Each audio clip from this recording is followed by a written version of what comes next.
Hello and welcome in to another episode of the Fantasy Football Forecast. I'm your host, Trevor Scott, coming at you with another solo video. And today we're going to be looking into our quarterback starts and sits. So without further ado, let's get into it. But I will say, if you're here and it's your first time watching, or you could support us by hitting that subscribe button, we would appreciate it a ton. We are trying to get to 325 subscribers, so it really would help out a smaller channel if you take the time to push that button. First guy that we're going to get into here is Baker Mayfield. I'm very excited to have him back off bye with Mike Evans. I think, he had a couple down games. The fact that he was even still kind of putting together decent performances without his weapons there was phenomenal. But now he's going to get Evans back. I hope that kind of opens up McMillan to be a little bit more productive without so much attention on him. Otten and the running backs have been excellent in the passing game, and I think you can go right back to him as a top 5 quarterback this week. He does play the Giants, and the Giants are obviously undergoing a quarterback change of their own, going through some turmoil. So I do think that it's possible for Baker to have a monster game here. You know that they're going to be throwing a ton. You know they want to get Mike Evans back into the fold.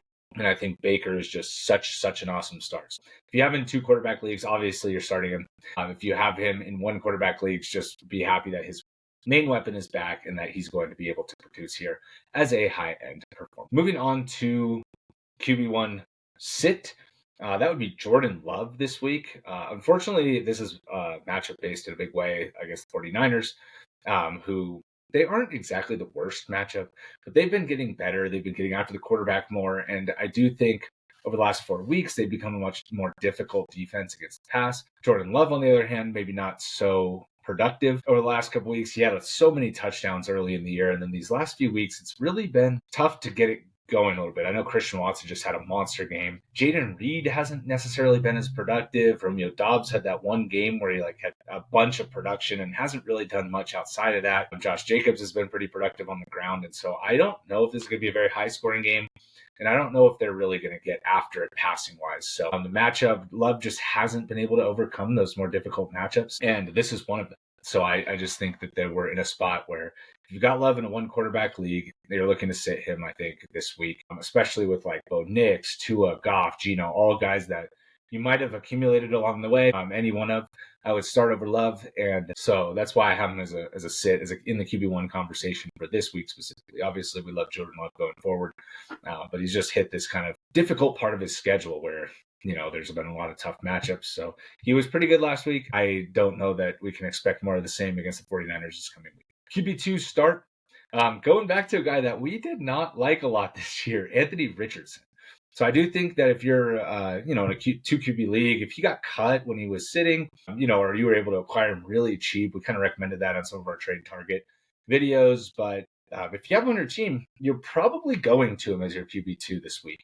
They get Detroit, who, can really rack up the points. Indy's going to be down in this game. So Richardson should get a decent volume throwing. He should be active on the ground again. We saw him rush a ton last week. He had 2 rushing touchdowns. He had over 30 yards on the ground. So I think that's going to be a big part of his game as well. Downs was good. Pittman was back. Unfortunately, A.D. Mitchell didn't play at all, which was unfortunate. He only 17% of the snaps. So I was really hoping to see his role expand after he had such a productive game when Pittman was out. But Richardson looked pretty good last week, 20 for 30, 275 yards and a touchdown through the air on top of the 2 rushing touchdowns. I really think that in this matchup, if they're going to score, it's going to be through Richardson.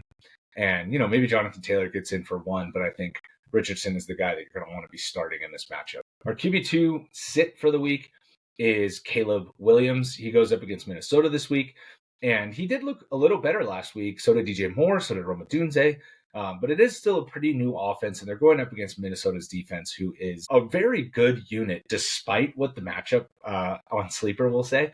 It's gonna give them a green matchup. They're bottom 5 against quarterbacks in points, just because they've gotten up so big. They're 8-2, so quarterbacks have kind of racked points at the end of games. I'm not sure that Caleb is going to do that in this one, unfortunately. I think Caleb might be in a situation where, they get down and then it's really hard for them to move the ball as the pass rush kind of tees off on him. Their offensive line still isn't that great. And we saw it against Arizona where it was okay, we could see some garbage time. This defense isn't that great. They still weren't able to get in the end zone. They still only scored 9 points in that game. And I think that might be what happens here, which is why I'm hesitating on Caleb. I obviously hope to be wrong here. I hope he has an awesome game. I hope the offense continues to open up and the pass catchers continue to be very productive. But unfortunately, I just don't have a ton of faith in Caleb this week. Moving on to the sleeper pick of the week.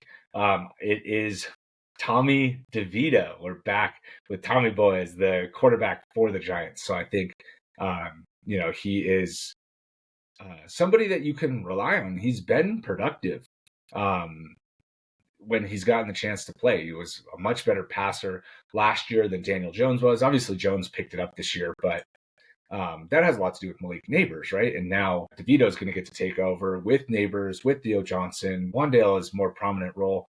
I think that, he could be relied on down the stretch because this team has a very good schedule. And this week specifically against Tampa Bay, they're going to be down, I would guess.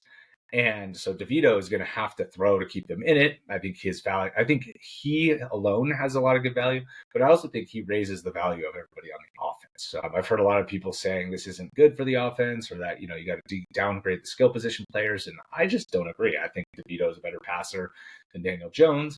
I think he's also more stationary. So Tracy might get a few more looks in the passing game as check down option or as screen plays when Daniel Jones would otherwise have ran.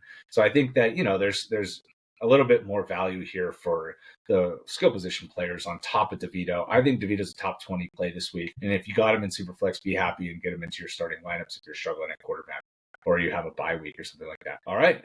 Short episode today. Thank you guys so much for watching. And we'll see you guys in the next one. If you're still here, hit that subscribe button. We look forward to talking to you in the next one.